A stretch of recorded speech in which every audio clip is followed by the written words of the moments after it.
casa de oración del Ministerio Internacional Seguidores de Jesucristo, aquí en la comunidad del Nance Campamento, y es una bendición seguir hablando de la palabra de Dios. Quiero invitarle a que nos pongamos de acuerdo y que oremos unos instantes. Padre, en el nombre de Jesús te damos gracias por ser tan bueno, tan maravilloso, tan misericordioso con cada uno de nosotros. Gracias, mi Dios amado, porque hoy tenemos la oportunidad de mejorar, de cambiar, la oportunidad de arrepentirnos, la oportunidad, mi Dios amado, de ser obedientes, la oportunidad de ponernos a cuentas contigo. Señor, queremos aprovechar este tiempo que tú nos das. Gracias, mi Dios amado, porque has sido más que bueno con cada uno de nosotros. Presentamos este tiempo, este programa, que estos minutos que estaremos hablando tu palabra, respalda tu palabra, pon las palabras correctas, precisas en nuestros labios, Dios mío, que podamos pasar unos minutos especiales, maravillosos, meditando en la palabra del Señor. Reprende todo plan del enemigo, reprende todo espíritu de las tinieblas, en el nombre poderoso de Jesús. Muchas gracias, Padre, gracias, Hijo, y gracias, Espíritu Santo. Amén y amén. Gloria al Señor. Bueno, vamos a ir a lo que es la palabra de Dios, y voy a darle continuidad al tema que estaba hablando ayer. Ayer estábamos hablando de que las pruebas tienen algunos propósitos específicos, y ayer hablamos del propósito de las pruebas, que es revelarnos lo que realmente nosotros amamos. Las pruebas a nuestra vida, las pruebas en la vida del cristiano, estos sufrimientos tienen propósitos específicos. Uno de ellos, como lo decíamos ayer, es revelarnos a nosotros qué es lo que realmente amamos. Pero hoy quiero hablarle de un propósito, de otro propósito muy especial. Me encanta esto, y es un propósito muy maravilloso, y es que las pruebas muchas veces vienen con ningún otro propósito, sino el de capacitarnos para ayudar a los demás cuando están en prueba. Algunos sufrimientos a nuestra vida como cristianos vienen con el único propósito de capacitarnos para que cuando otro hermano, cuando alguien esté atravesando uno de estos procesos de sufrimiento que son comunes, normales en la vida del cristiano, nosotros tengamos la capacidad de ayudarles, para que nosotros no seamos indiferentes, para que nosotros no seamos individualistas. Uno de los problemas serios en la sociedad y en la iglesia misma es el individualismo. Cuando Jesús llega al estanque de Betesda y le pregunta a aquel varón que tenía 38 años de estar paralítico, le dijo: ¿quieres ser sano? Este varón le dijo: no tengo quien me meta, no tengo quien me ayude. Este hombre seguro que había estado por años en aquel lugar y solo había un milagro al año. Y había visto cuántas sanidades, pero a él no le ayudaban.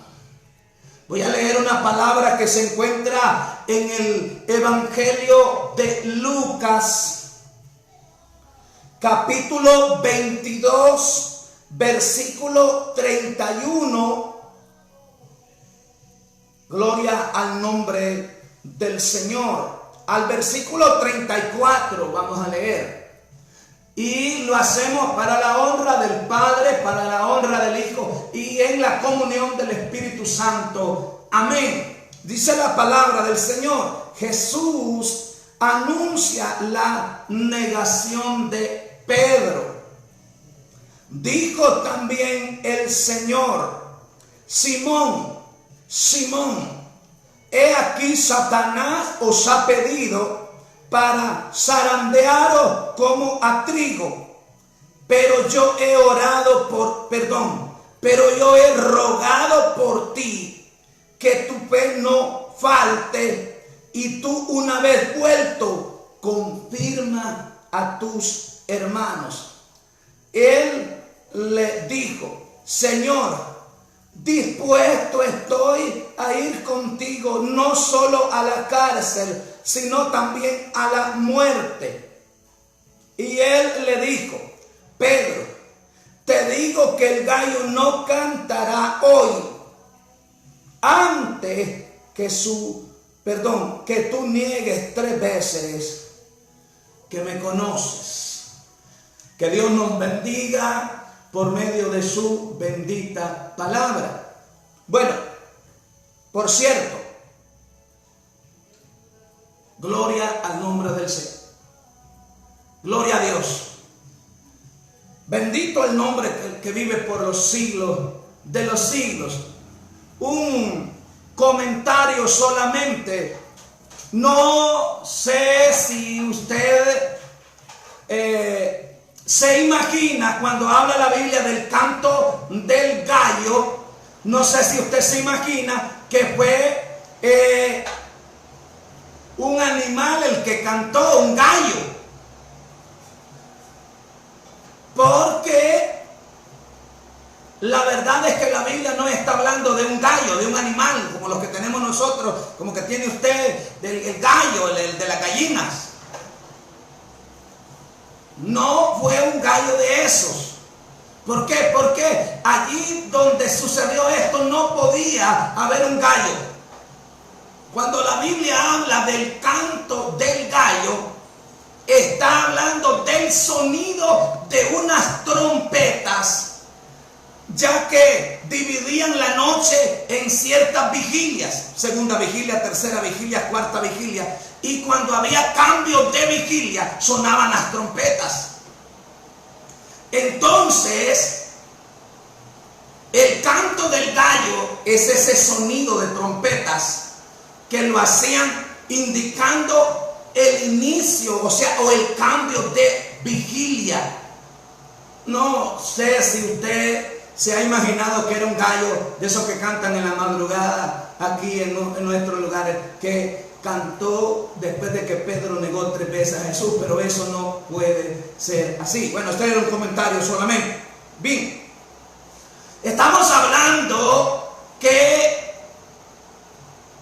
las pruebas vienen muchas veces a nuestra vida con un solo propósito, y ese es el de capacitarnos para que ayudemos a otros cuando ellos son probados. Hay sufrimientos a nuestra vida que el propósito que tienen es de que nosotros seamos capaces de ayudar a otros cuando ellos estén sufriendo. Esta es la palabra cuando Jesús anuncia, como dice el título, a Pedro que él lo va a negar. Jesús se da cuenta y le dice, Simón, he aquí Satanás os ha pedido para zarandearos como a trigo. O sea, te va a pegar una mecida, una sacudida Y se dio cuenta Jesús de eso, que se le había dado permiso a Satanás para zarandearlo.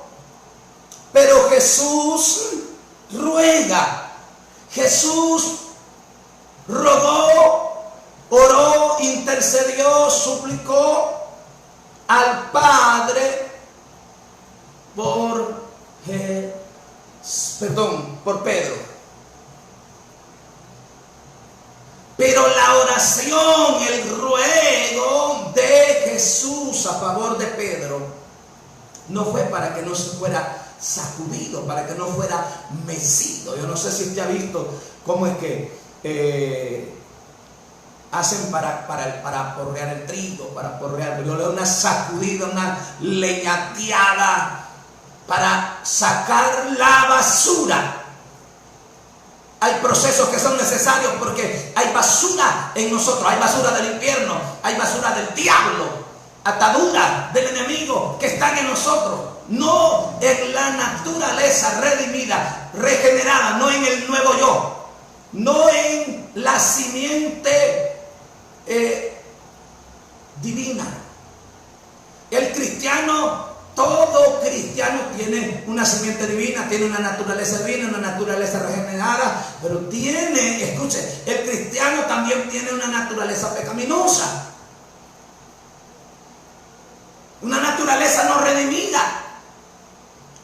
Y en esa naturaleza no redimida todavía hay basuras, todavía hay contaminaciones, todavía hay cosas que perjudican, que no vienen de Dios, que no edifican, que no son la voluntad de Dios. Y para ayudarnos con eso vendrán pruebas, sacudidas, mecidas. Y Jesús rogó por Pedro, pero no para que no fuese sacudido. Jesús no oró para que Pedro no fuera zarandeado. Él oró y le dice: pero yo he rogado por ti que tu fe no falte. Es lo mismo que hemos experimentado a lo largo de nuestra vida como cristianos. Pasan, vienen sufrimientos, procesos, enfermedades, escasez, persecución, que son dolorosos, duros, difíciles. Y lo que hace Dios no es evitar el proceso, la tormenta, la adversidad, sino que lo que hace es fortalecernos, fortalece nuestra fe. Aleluya. Nadie quiere ser probado. Todos queremos caer en tentación, pero no queremos caer en prueba. La prueba es dura, la prueba es amarga, los desiertos son espantosos, pero tienen propósitos divinos, tienen propósitos grandes, tienen propósitos especiales. Tenemos que ser probados, pero hay que entender los propósitos.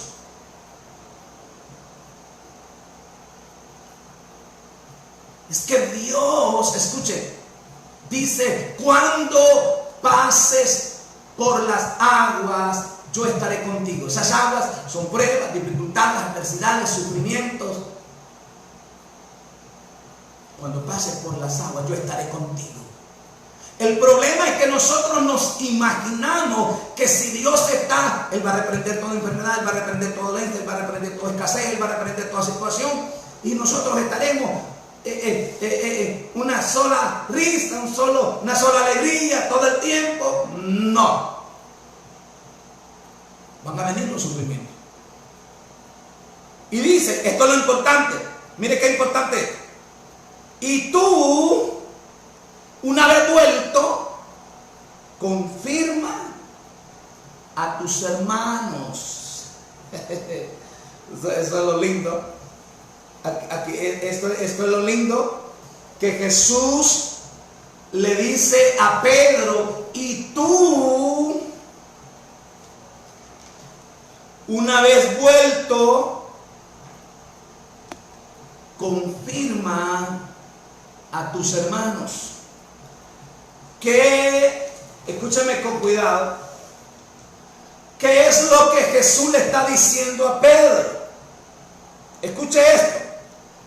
Para que cuando tú vuelvas, cuando tú salgas de esto, fortalezcas a tus hermanos. Te estoy probando, dice Dios. Escúcheme esto. Alguien tiene que decir amén a esto. Alguien tiene que recibir esta palabra. A alguien yo sé que le va a ayudar. A alguien yo sé que le está hablando Dios en esta hora. Dios dice, te estoy probando. Estoy permitiéndote que pases por procesos, por sufrimientos, para que cuando tú salgas de estos sufrimientos, fortalezcas, ayudes, restaures a tus hermanos, a los que están sufriendo. Es necesario la prueba, es necesario los sufrimientos para que aprendamos a ayudar a nuestros hermanos cuando están pasando por cosas similares. Gálatas capítulo 6 versículo 1 dice: cuando alguno fuere sorprendido en alguna falta, esto es el pecado de algún hermano, dice: vosotros que sois espirituales, restaurarle con espíritu de mansedumbre, considerándote a ti mismo, no sea que tú también seas tentado. Escucha lo que está diciendo. La única razón, o la razón principal por la que no somos usted y yo los que hemos caído, los que estamos padeciendo, los que hemos fallado, los que hemos pecado de esa manera, es por la pura gracia, la pura misericordia de Dios. Los demás discípulos, apóstoles, seguidores de Jesús necesitaban ayuda. Necesitaban a un líder, por así decirlo, porque recuerde que cuando Pedro dijo: yo no te voy a negar, jamás te voy a negar, yo estoy dispuesto a ir no solo a la cárcel, sino a la muerte, él se jactó de fuerte. Por favor, no nos jactemos de fuerte. Digámosle: Señor, ayúdame, ten misericordia, yo sin ti no soy nada. Pero nunca nos jactemos, porque, escuche, muchas veces cuando el hermano peca, nosotros somos unos grandes fariseos, unos grandes escribas, unos grandes hipócritas. ¿Por qué? Porque no es que nosotros no hemos pecado, sino que de repente no hemos hecho el mismo pecado del hermano, o no se ha dado cuenta la gente. Entonces no tenemos ningún derecho, ninguna facultad. Dios no nos ha mandado ni nos ha habilitado para que nosotros hagamos leña del árbol caído, y que cuando algún hermano está siendo zarandeado, probado, cuando está atravesando diferentes situaciones, no es para darle la espalda. Tenemos que nosotros sufrir, padecer. La Biblia dice que son muchas las aflicciones del justo, y nosotros que no somos justos son mucho más. En el mundo tendréis aflicciones, digo Jesús, pero confiad, yo he vencido al mundo. Aquí está Pedro y recuerde, repito, le estaba diciendo que no solo fue Pedro el que negó a Jesús, por así decirlo. Pedro lo negó literalmente, públicamente, pero dice la palabra, todos cuando Pedro dijo, no, yo jamás estoy dispuesto a ir a la muerte y jamás te voy a negar, y dice la palabra, todos dijeron lo mismo. Dios sabía que era necesario que Pedro pasara por esto. Ahora, miren lo que le voy a decir.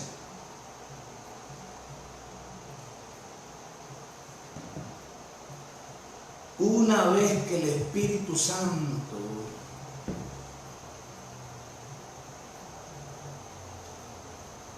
vino sobre la iglesia en Hechos 2, usted y yo jamás vemos a Pedro como este Simón. Es que Simón es todo lo contrario de Pedro. Pedro es estable, Pedro es determinado, Pedro es con carácter, pero Simón es indeciso.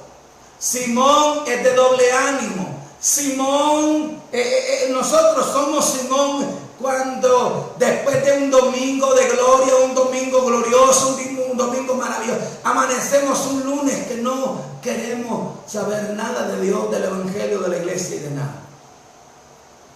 Somos Simón. Entonces Dios necesita formar en nosotros un carácter, porque nosotros necesitamos ser misericordiosos, compasivos. Nosotros necesitamos amar al prójimo y a nuestros hermanos como Cristo nos amó y nos ama. Pero Él nos amó de manera sacrificial. Él nos amó de manera incondicional. Escuchen lo que le voy a decir. Hay una palabra en el libro de Hebreos. Voy a buscar esta palabra en el libro de Hebreos. Gloria al nombre del Señor. Aleluya. Permítame, por favor.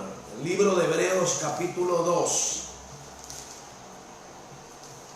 Porque hay palabras que no son fáciles de entender, de interpretar, de aplicar. Hebreos 2:14. Aquí está hablando de Jesús. ¿Sabía usted que Jesús padeció, sufrió, sin haber cometido nunca ni una falta? Pero era necesario. Dice la palabra, versículo 14. Así que, por cuanto los hijos, así es. Por cuanto los hijos participaron de carne y sangre, Él también participó de lo mismo. Es Jesús.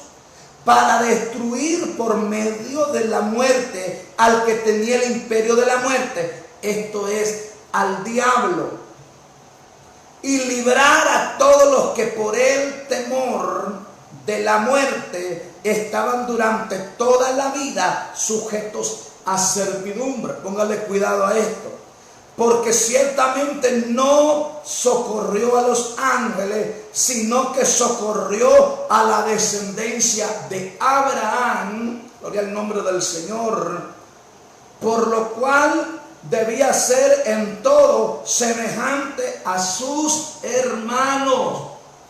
Este es nuestro sumo sacerdote. Este es Jesús, el ejemplo perfecto de compasión, de amor, de misericordia, de gracia. Y dice, voy a repetirlo, por lo cual debía ser en todo semejante a sus hermanos, para venir a ser misericordioso y fiel sumo sacerdote en lo que a Dios se refiere, para expiar los pecados del mundo. Versículo 18. Pues en cuanto él mismo padeció, siendo tentado, es poderoso para socorrer a los que son tentados. Quiero recordarle a usted como cristiano que el que mejor lo entiende, el que mejor nos comprende, el que es poderoso para socorrernos, para auxiliarnos, para ayudarnos en nuestras debilidades, en nuestras pruebas, en nuestros sufrimientos, es Jesucristo. Él está sentado a la diestra del Padre como nuestro sumo sacerdote. ¿Y qué es lo que está haciendo? Está intercediendo. Está intercediendo por todos aquellos por quien Él pagó el precio de sus pecados. Y Él está a la diestra del Padre diciendo: Padre, yo morí por Él. Yo morí por Él. Están cubiertos sus pecados. Él ya ha sido perdonado. Yo pagué el precio total de sus faltas, de sus iniquidades, de sus rebeliones. Por eso le voy a repetir el 18. Pues en cuanto Él mismo padeció, siendo tentado, es poderoso para socorrer a los que son tentados. Recuerde que Jesús, durante su ministerio y su estadía aquí en esta tierra, Jesús era 100% Dios. No tenemos la más mínima duda de ello. Pero también Jesús era 100% hombre. Él se entristecía, sentía el dolor, sentía el dolor de la traición, del abandono, sintió hambre después de haber ayunado 40 días y 40 noches en el desierto. Lo llevó el Espíritu Santo para ser tentado por el diablo. Esa tentación no hubiese tenido lógica, razón de ser, si Jesús no hubiese tenido hambre como cualquier ser humano. Lo único que no hizo Jesús y que todo ser humano sí ha hecho es pecar. Jesús no pecó ni en lo absoluto, jamás, nunca. Él se enojó, sí, pero no pecó. Nosotros no pecamos aún sin enojarnos, no digamos cuando estamos enojados.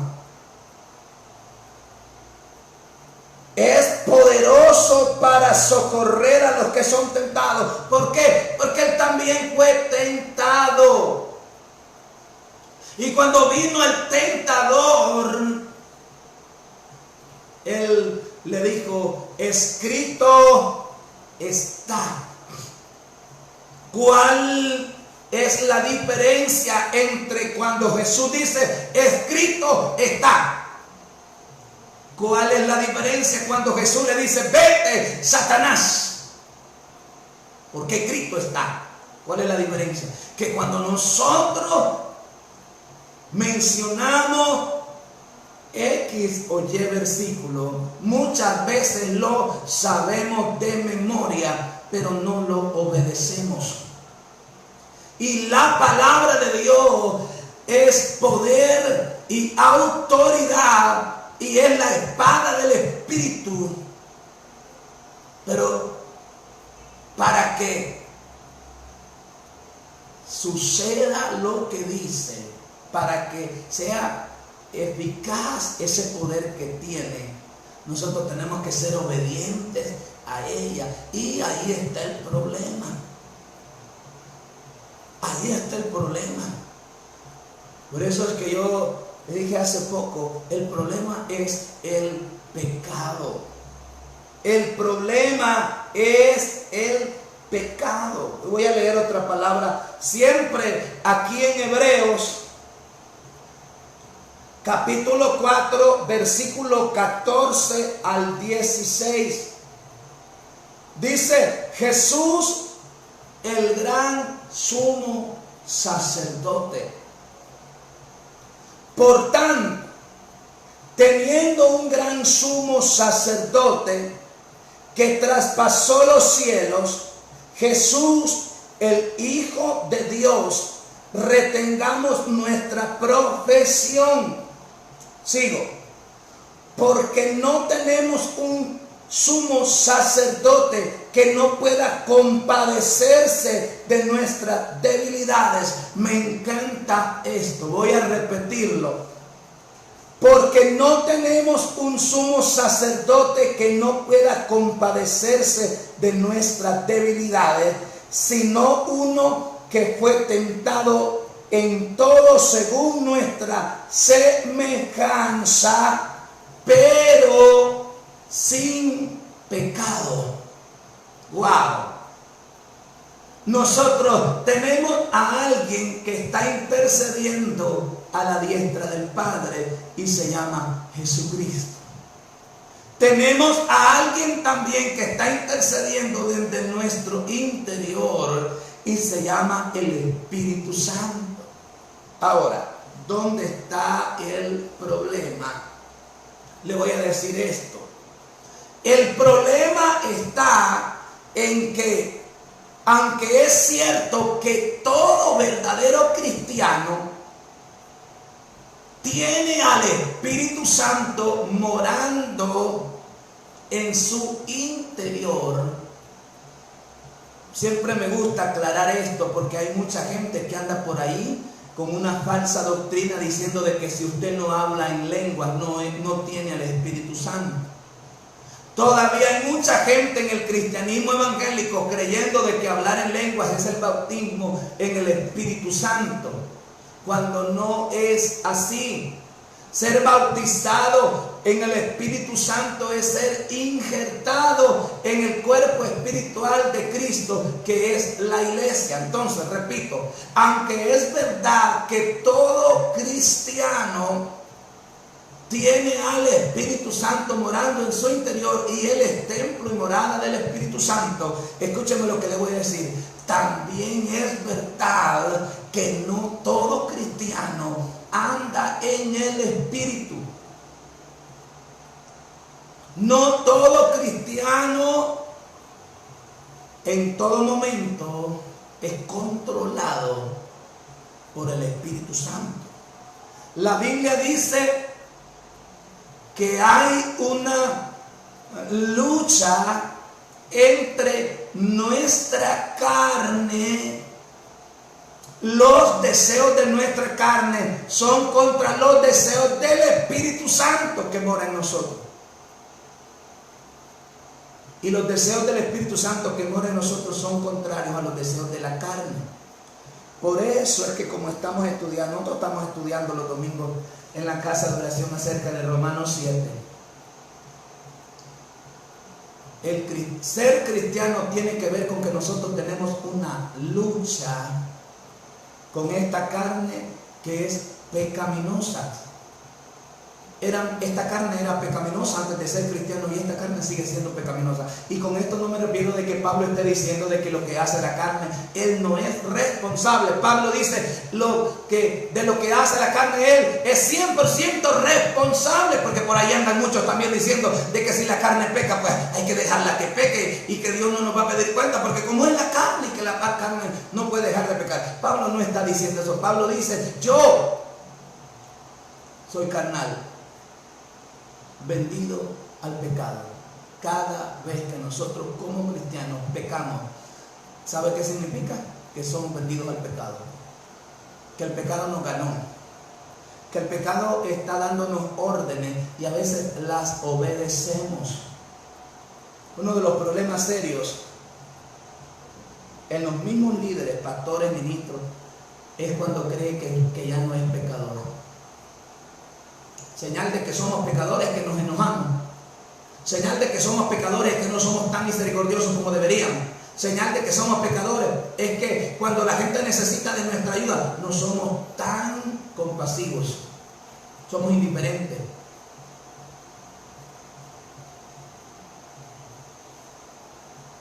Aquí está Jesús.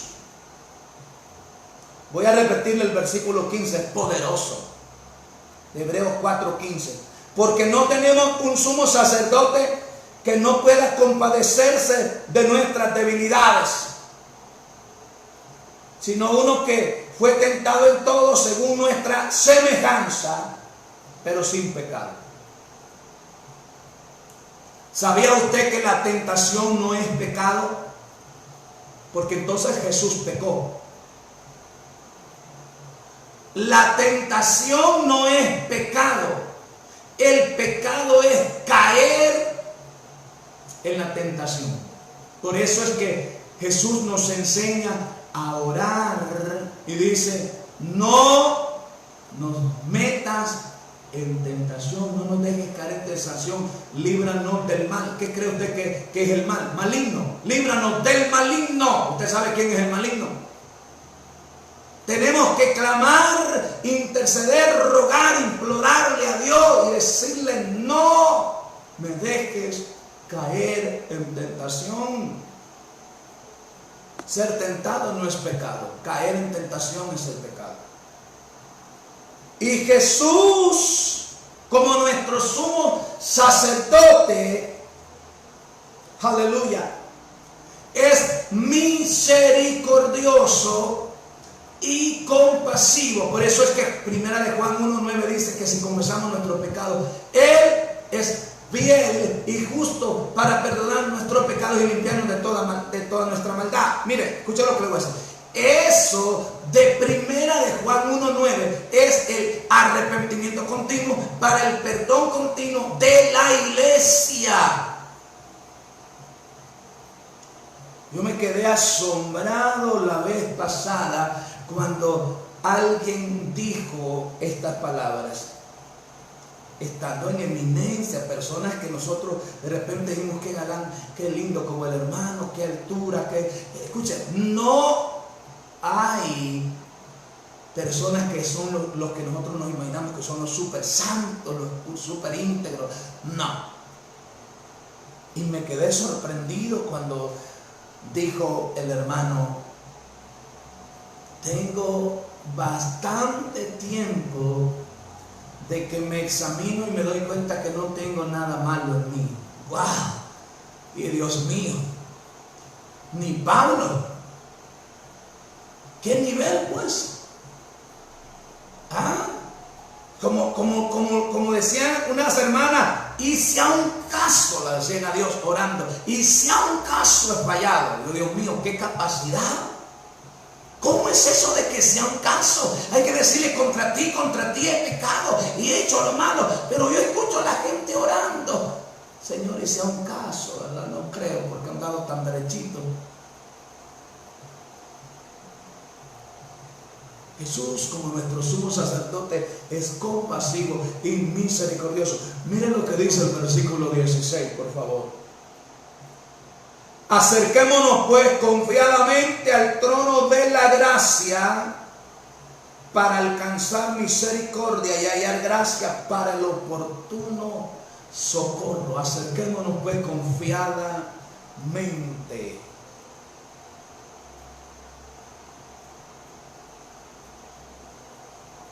Al trono de la gracia. Hay que acercarnos confiadamente. Cristo vive para interceder por nosotros. Por eso es que nosotros entender verdaderamente el Evangelio no solo es entender lo de la cruz, lo de la muerte, sino que hay que entender lo de la resurrección y hay que entender lo de la ascensión de Cristo y el ser aceptado allá arriba. Si usted no entiende o no comprende en el verdadero sentido de la palabra la resurrección, usted todavía no ha entendido una parte fundamental de lo que es el Evangelio. Pero escúchame lo que le voy a decir. ¿Por qué? Porque una de las cosas que prueba la resurrección de Cristo es que Él es quien dijo que era y hace lo que dijo que haría. Ejemplo, Jesús dijo que vino a buscar y a salvar lo que se había perdido. Si Dios no lo resucita, eso no era verdad. Pero ¿qué pasa cuando yo me doy cuenta de que, y entiendo, comprendo en el verdadero sentido, con una comprensión objetiva, de que Jesús no solo murió, sino que también, escuche, es que, mire, lo voy a decir de esta manera. No solo es la muerte, no solo es la resurrección, es la vida, la muerte, la resurrección y la ascensión, o sea, el premio. Acuérdese lo que le dice Jesús a María Magdalena. Le dijo María a María Magdalena: no me toques, le dice. Pero quiere que le diga algo, quizás le pueda sorprender esto. Cuando Jesús le dice a María Magdalena, yo antes pensaba que era que María Magdalena no podía tocarlo, porque él no había subido a donde el Padre. Pero, no es que no podía tocarlo. Aunque Reina Valera dice que Jesús le dijo, no me toques, realmente no es como que dice, no, como que le miró, como que yo pensaba que Jesús le miró como el impulso a María Magdalena cuando se da cuenta que es Jesús y que ha resucitado. Yo pensé que María Magdalena se iba a balanzar y lo iba a abrazar y le dice, y que le decía, no me toques, como quien dice, impidiéndole que lo tocara. Pero, óigame, hasta que me di cuenta que el asunto no es, en el verdadero sentido de la palabra, aunque Reina Valera dice no me toque, lo que realmente Jesús le dice a María Magdalena es: suéltame, suéltame. O sea que se le tiró y no sé si a los pies o lo abrazó o algo, pero no es no me toques en el sentido no me vayas a tocar, sino que ya lo había tocado, pues, o sea, ya lo había agarrado. Y entonces en el verdadero sentido de la palabra lo que dice es: suéltame, no me estorbes, no retardes el hecho, porque voy con el Padre. Entonces, mire, la resurrección de Cristo, yo sé que acá enredamos todo, quizás lo confunda, perdóname, yo no soy maestro, no soy un buen predicador. Pero la resurrección de Cristo es vital, o sea, es fundamental, es la piedra angular de la fe cristiana. Porque la resurrección de Cristo significa la aprobación, la aceptación de parte del Padre de esa obra redentora que Jesús hizo en la cruz. O sea, Dios lo resucitó. Es que, mire, hay que entender esto. Nosotros revolvemos, está Dios Padre, Dios Hijo y Dios Espíritu Santo. Pero yo escucho en la oración a hermanos, yo escucho hermanos, hermanitas, que en la oración dicen: Padre, tú moriste en la cruz. Óigame, perdónenme, el Padre no murió en la cruz. Fue Jesús. Es que el Padre, el Hijo y el Espíritu Santo son uno, pero son tres. Entonces no diga usted que el Padre murió en la cruz, porque eso no es cierto. Ya voy a ir cerrando, pero escúchame. ¿Cómo sé, cómo tengo yo la seguridad? Dios mío, que nos metemos a unas circunstancias, unas situaciones ¿Sabía usted que seguridad de salvación no es lo mismo que certeza de salvación?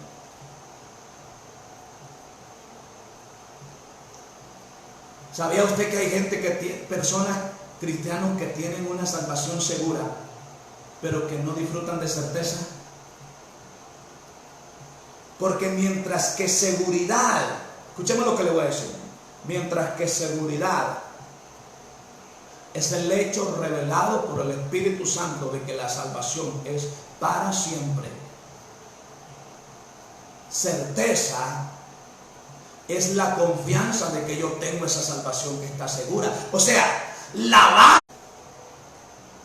Escúchame por favor, se lo voy a decir de esta manera. La muerte de Cristo trató por completo con nuestro pasado, y la resurrección garantiza nuestro futuro. Sufrimientos, procesos maravillosos. Que Dios nos permita sufrir, que Dios nos permita padecer, que Dios nos permita ciertas cosas. Y lo que está haciendo es capacitándonos, como a Pedro, para que nosotros, cuando otro hermano, porque nosotros, quiere que le diga, nosotros somos como la farmacia. Hoy está de turno uno, mañana está de otro de turno. Así somos nosotros en los procesos. Y cuando entendemos por qué es tan importante esto, ayer hablamos de que las pruebas revelan a quién realmente nosotros amamos, pero hoy estamos hablando de que las pruebas nos capacitan para ayudar a otros. Y hay muchos más propósitos. Cuando entendemos los propósitos de las pruebas, nosotros las vamos a enfrentar con una perspectiva diferente. Yo no puedo orar para que usted no sea probado. Usted no debe orar para que yo no sea probado. Ore por mí para que yo no caiga en tentación, para que en medio de la prueba la fe no me falte, porque eso me va a capacitar para ayudar a otros en sus dificultades, en sus procesos. Iglesia, nosotros debemos de ser misericordiosos, compasivos. Y cuando nosotros somos tan indiferentes, cuando nosotros tenemos un problema serio como iglesia, somos individualistas, somos cada quien con lo suyo. Y a veces nos parece que nosotros tenemos el problema mayor, la dificultad más grande. Y no nos damos cuenta que hay gente en circunstancias más difíciles. Somos egoístas al momento de orar, no pasamos de la tía, la prima, el sobrino, la familia. Hay que clamar por Honduras, hay que interceder por Honduras, hay que clamar por la iglesia. Hay una decadencia terrible. Hoy, escúchame lo que le digo, hoy hay gente que en lugar de estar leyendo la Biblia, en lugar de estar en la casa de oración, en la casa de estar alabando a Dios, en lugar de estar sirviendo a Dios, anda ahí en la política, gritando en las calles. Yo le digo a los hermanos, seamos serios, hermanos. Dejen que el mundo haga lo del mundo, pero si usted y yo nos llamamos cristianos, hagamos la voluntad de Dios. No nos enredemos en las cosas del mundo. Y usted me podrá decir, hermano, y es que es pecado ir a una reunión política. ¿Cuándo se convierte en pecado? Cuando no fue al culto. En lugar de ir al culto, se va para la reunión política. Ahí se convierte en un pecado. Mi intención no es confrontar, no es confundirle. Yo espero que haya una palabra que le sirva de bendición para su vida. Que Dios le bendiga.